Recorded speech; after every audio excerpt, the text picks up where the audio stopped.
seja muito bem-vindo, muito bem-vinda em nosso culto transmitido pela Paróquia Evangélica de Confissão Luterana em Aurora. Trago para vocês uma palavra de João 12, 23, que diz: Jesus respondeu aos discípulos: é chegada a hora de ser glorificado o Filho do Homem. É chegada a hora de ser glorificado o Filho do Homem. Hoje nós comemoramos nesse domingo, domingo de Ramos, dia onde Jesus é aclamado como o grande Messias esperado. Hosana nas maiores alturas, gritavam as pessoas. Havia uma grande expectativa pela vinda de Jesus. Sabemos como essa história transcorreu, e isso nós vamos conversar ainda adiante, na sexta-feira e também no próximo domingo. Mas esse versículo nos lembra que Jesus sabia o que estava por vir. Que esse versículo, que essa palavra nos anime nesse culto e ao longo dessa nova semana. Quero te convidar para um momento de oração. Querido Deus, te agradecemos porque tu vens até nós. Te agradecemos por essa oportunidade que temos de mais uma vez estar ouvindo da tua palavra. Que tu possas falar conosco aquilo que nós precisamos ouvir. Perdão, Senhor, quando nós não te glorificamos. Perdão, Senhor, quando não honramos o teu nome com o nosso viver, com o nosso falar, com o nosso agir. Perdoa-nos, Senhor, pelos nossos pecados e ajuda-nos a sermos e a fazermos diferente. Oramos em nome de Jesus Cristo, nosso Senhor, nosso Salvador. Amém. Convido você para ouvir um hino, também a história bíblica das crianças logo mais.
Hoje eu trouxe 3 amiguinhos para contar a história para vocês.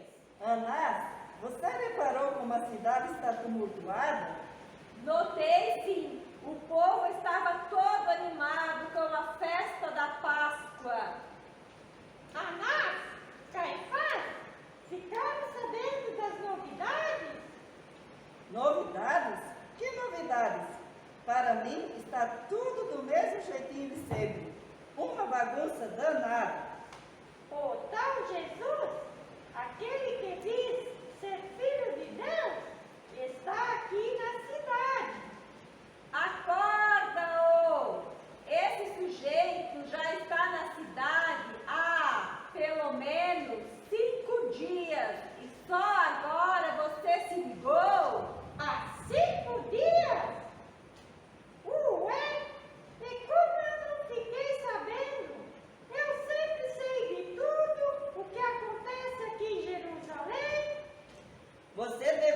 estar dormindo ou no mundo da lua, pois a cidade toda já está sabendo. Principalmente depois da tragédia de domingo. Tragédia? Que tragédia? Não estou sabendo de nada. Ê, Jambres, você é mesmo desligado. Mas eu conto o que aconteceu. O nosso povo gosta tanto desse tal de Jesus que você nem imagina. É verdade, James. No domingo, tinha milhares de pessoas gritando que Jesus era o verdadeiro rei, o Messias, que há tanto tempo estamos esperando. E o que vocês fizeram? Não podíamos fazer nada. A multidão estava tão empolgada e não havia como calar toda aquela gente. Não quero dar o braço a torcer, mas esse Jesus sabe o momento certo de agir. Por isso que nós o chamamos aqui, para decidirmos como parar esse Jesus. Já sei, a gente poderia prender ele e mandar para uma prisão bem longe. Jambre! Nós já tentamos isso uma vez, mas o homem é liso que nem quiabo.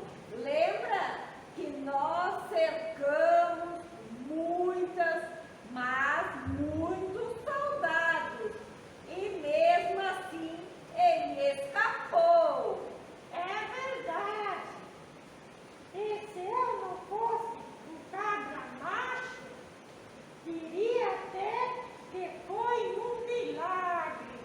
Pessoal, eu acabei de lembrar que tenho alguns amigos corruptos que me devem alguns favores e eles podem inventar coisas sobre Jesus, um montão de mentiras. Aí então é só pedir uma ajudadinha para Pilatos e pronto. Que ideia genial! Mas, principalmente, lembrar que o povo nos odiará por isso. Já sei. Além desses amigos corruptos, vamos subornar um dos seguidores de Jesus. Legal! Se esse povo reclamar, a gente sai de fininho e joga toda a culpa nele. E para completar, vamos pedir que Pilatos condene Jesus à morte, de preferência pendurado numa cruz bem alta. Oi, não querendo ser o contra, mas será que não estamos indo longe demais? Veja só a podridão em que estamos nos envolvendo. Suborno, mentiras, trapaças. E agora estamos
prefiro crucificar Jesus do que endireitar minha vida. Eu também. Então vamos! Agora só falta um discípulo que queria traí-lo. Ei, você teria coragem de trair seu Jesus? E aí, crianças, vocês acham que eles vão conseguir colocar o seu plano em prática? Para descobrirmos, vamos assistir o culto da próxima sexta-feira. Então, até lá! Um abençoado domingo para vocês!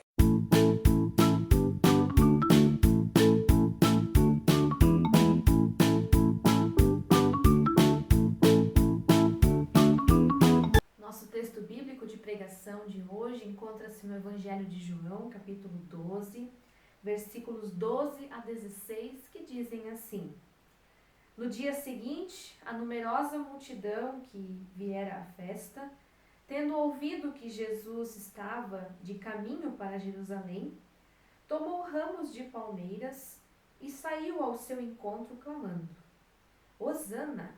Bendito o que vem em nome do Senhor e que é rei de Israel.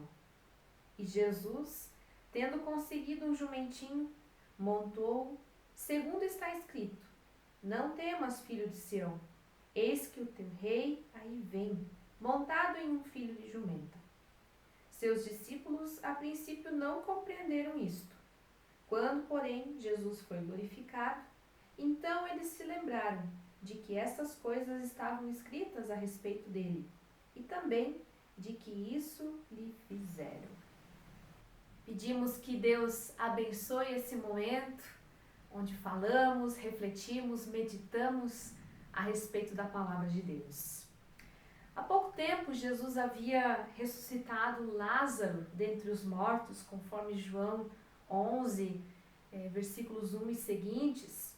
E após o ocorrido, Jesus se retira para Efraim, permanece ali por uns dias, e ao se aproximar os dias da festa da Páscoa, volta a Jerusalém, onde daria um novo sentido para a festa da Páscoa para todo sempre. Para ir a Jerusalém, Jesus passa novamente por Betânia, onde recebe um jantar dos seus amigos, Lázaro, Maria e Marta. Momento também em que Jesus é ungido por Maria com um bálsamo, de nardo puro, muito valioso, muito caro. E em meio a isso, as notícias do milagre acontecido a Lázaro já corriam. E era cada vez mais divulgadas esses milagres, esses acontecimentos entre o povo judeu. Podemos perceber que Jesus causava um certo alvoroço entre as pessoas. De um lado, um alvoroço que inquietava os líderes judeus. Por outro lado, um alvoroço de grande entusiasmo, de grande alegria para a população em geral. Mas com todo o alvoroço, Jesus segue a Jerusalém. E da mesma forma, judeus de todos os lugares chegavam a Jerusalém também para a Páscoa. Nesses dias, a cidade de Jerusalém estava cheia de gente.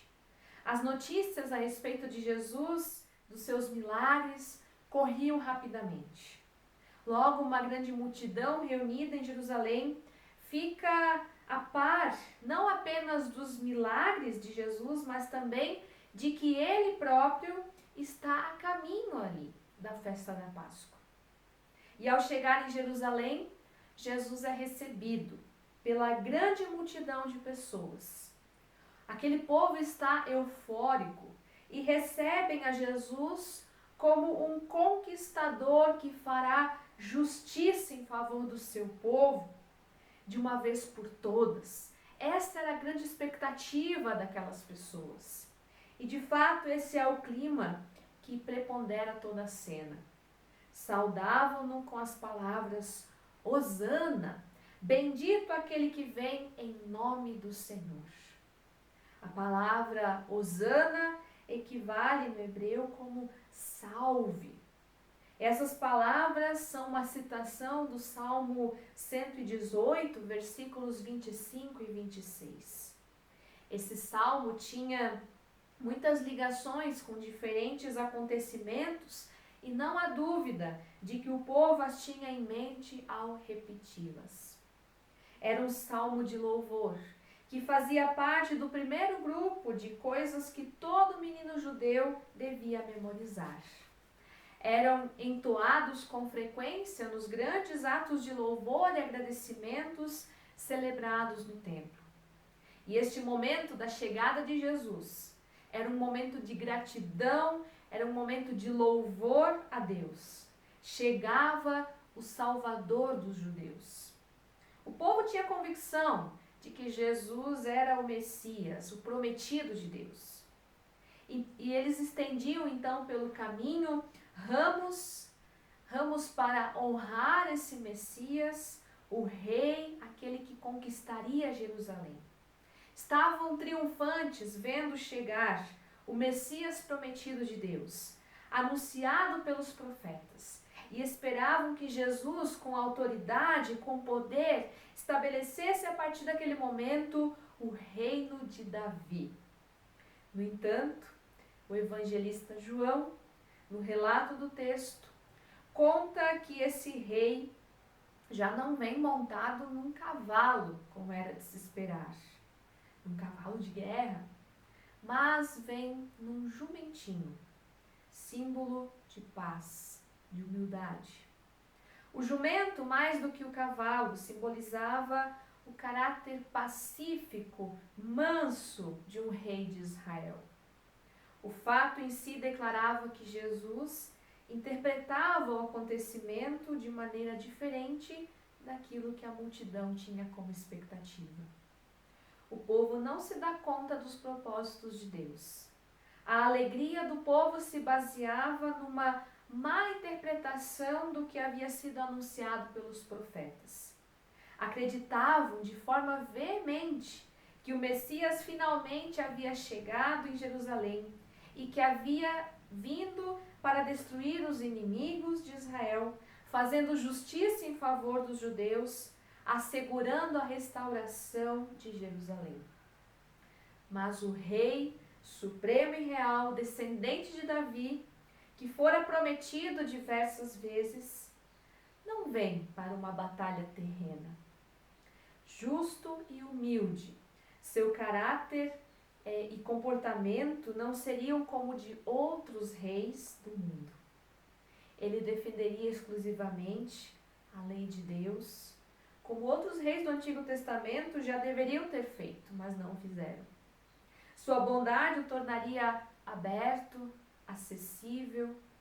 Jesus vem como o Messias, exatamente como Deus havia prometido. Maravilhoso, conselheiro, Deus forte, Pai da eternidade, príncipe da paz, como nos diz Isaías capítulo 9, versículo 6. E ao montar no jumentinho, Jesus indica a projeção de sua completa vitória. Restava muito pouco tempo para findar o tempo da guerra. A vitória que Jesus anuncia é de uma proporção muito maior do que o domínio que os israelitas sofriam nas mãos dos romanos ou de qualquer outra situação de sofrimento e luta. O príncipe da paz vem como servo sofredor, disposto a tudo pela humanidade. Mas isso não foi interessante. Essa não era a expectativa do povo.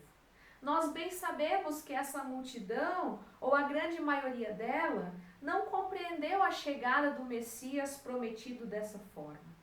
Sua mensagem é rapidamente rejeitada quando não vem se cumprir o que eles esperavam.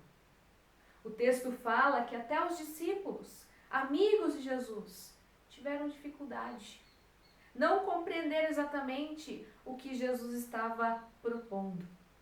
Em razão de não entender os propósitos de Deus, é que a multidão, uma semana depois daquela entrada triunfal em Jerusalém, essa mesma multidão que recebe Jesus com tanto entusiasmo, grita logo em seguida: crucifica-o, crucifica-o. O grande problema é que todos buscavam um Salvador idealizado, preso às suas próprias ideias, sonhos, desejos, vontades. Não buscavam o príncipe da paz, que apontava para a reconciliação com Deus, que apontava para uma vida plena. O versículo em João 12,16 diz que somente na glorificação de Jesus, ou seja, a partir da sua morte e subsequente à sua ressurreição, no domingo da Páscoa, é que os discípulos lembraram e se deram conta do que Jesus, ao montar no jumentinho, desejava transmitir. Que todo ser humano experimentasse a paz, a alegria por ser justificado pelo sacrifício do Cordeiro e que soubesse que a morte não teria a última palavra. Essa guerra, Jesus Cristo, de forma muito dolorosa, venceu. Venceu de uma vez por todas, por amor a todos nós, para restituir a cada ser humano a herança eterna com Deus, o galardão da vida. Domingo de Ramos nos chama a pensar, a refletir sobre esse Rei inigualável que se coloca como servo em nosso favor, que vai até as últimas consequências por amor aos pecadores, por amor a mim e a você, para lhes oferecer vida e uma vida completa. Nós, pecadores, nem sempre refletimos sobre o que de fato tudo isso significa. Nem sempre valorizamos aquilo que Cristo nos oferece. Às vezes também criamos uma expectativa como povo e Jesus não supre essa expectativa que nós temos. Muitas vezes nós também não nos damos conta daquilo que Cristo quer trazer para nós. Quantas vezes a indiferença é nossa parceira ao que se refere a uma fé genuína, sincera da nossa parte para com Deus? Assim como aconteceu ali com os discípulos, não precisamos apenas do conhecimento da palavra, mas nós precisamos da necessidade de compreendê-la também. Precisamos saber aquilo que Jesus quer nos trazer, sim, mas também compreender com os olhos da fé, permitindo que Deus nos surpreenda muitas vezes. Nosso entusiasmo em Cristo precisa permanecer além de nossas vontades, que muitas vezes não são atendidas. Quanta gente tem apenas vivido de conhecimento da palavra. Muitos até doutores se tornam. Mas de que isso adianta se a palavra também não chegar e ter espaço na nossa vida, no nosso coração? Ali onde tudo só faz sentido, se girar em torno de si mesmo e suas vontades, é sinal de que Deus ainda não teve chance de fazer brotar a sua palavra na sua vida. Corações endurecidos por diversos motivos perdem a cada novo dia a oportunidade de receber com honra o Salvador das suas vidas. Deus, ao enviar Jesus, expressou o maior amor ao mundo, um amor desinteressado que pagou um alto preço. Indiferenças, calúnias, humilhação, sofrimento, morte na cruz, tudo isso para nos chamar de filhos e filhas e nos dar um lar eterno, a ressurreição, a vida eterna, a vida plena. Só o Príncipe da Paz foi capaz disso. Que ao nos prepararmos para celebrar mais uma vez a Páscoa, nossos corações, nossas mentes estejam sensíveis ao amor de Deus e que também aquilo que Ele tem reservado a cada um de nós. Que a semana que nós iniciamos seja muito mais que um feriado para o nosso descanso, da nossa rotina, mas um momento de memória, reflexão sobre o significado da cruz, da morte, da ressurreição de Cristo, que o Príncipe da Paz suportou em nosso favor, garantindo-nos perdão, salvação e vida eterna. Amém.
Convido para juntos termos mais um momento de oração. Bondoso Deus, nós te somos muito gratos por tua palavra. Essa palavra que nos anima, nos ensina, nos mostra tudo aquilo que tu queres para nós. Muitas vezes nós nos desviamos de ti, Senhor. Muitas vezes nós não entendemos os teus planos, os teus propósitos para a nossa vida. Muitas vezes criamos expectativas erradas, mas tu nos surpreendes. Por isso, Senhor, queremos nos colocar em tuas bondosas mãos. Sabemos que tu tens o melhor para a nossa vida, para a nossa família, e que também em ti nós podemos ter esperança de algo maior, a vida eterna. Senhor, a cada dia, anima-nos em nossa fé. A cada dia, Senhor, nos lembra dessa tua promessa. E que também ao longo dessa semana reflitamos sobre tudo aquilo que enfrentaste e passaste em nosso lugar, morrendo em nosso favor, mas acima de tudo também ressuscitando. Que desde já estejamos nos preparando para essa bela festa da Páscoa que tu nos traz.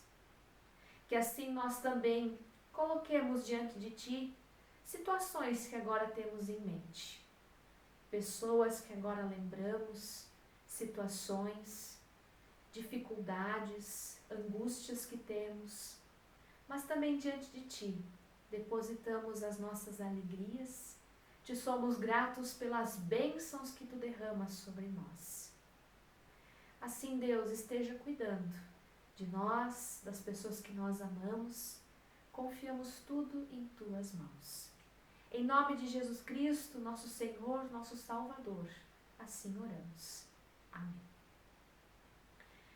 Que o Senhor te abençoe, que o Senhor te guarde, que o Senhor sobre ti faça resplandecer seu rosto, que Ele tenha misericórdia de ti e que Ele te dê a paz, hoje e sempre. Amém.